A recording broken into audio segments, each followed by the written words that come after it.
हाय, मी वैष्णवी. चला तर मग चांगली कर सुरुवातीपासून सुरू करूयात. तुम्ही कधी वृद्धाश्रमला गेलाय का? हां, वृद्धाश्रमच विचारत आहे. मला आज जायचं होतं. आमच्या हॉस्टेलचे मॅडम आम्हाला सोशली कनेक्ट करतात. सो आम्हाला ते बोलले की जायचं आहे. ठीक आहे, मला पण जायचं होतं, इच्छा होती.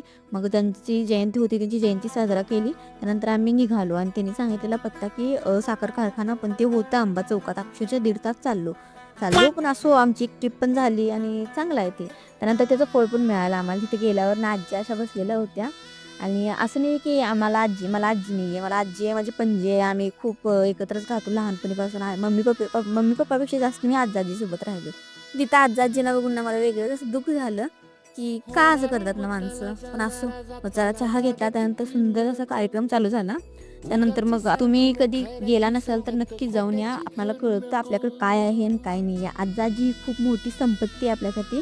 सो तिथं सगळा कार्यक्रम झाला. पोहे मला ताव मारल्यावर ना आम्ही निघालो परत जायला आणि खरंच जेवलो पण नव्हतो, कारण पोरींचं बाकीचं प्रॅक्टिकल पण होतं, तरी चुकलं सगळं. त्यानंतर सगळं पोहोचलो आम्ही व्यवस्थितरित्या आणि तोपर्यंत विद्येचा फोन, मला भूक लागल्या काय तर खायचं आहे. मग तिथं आम्ही ॲस्थेटिक ते नूडल्स खाल्ले आणि थोडीशी कॉफी पिली. बस इतकाच होता आमचा दिवस. Thank you so much. बाबावल्या चॅनलला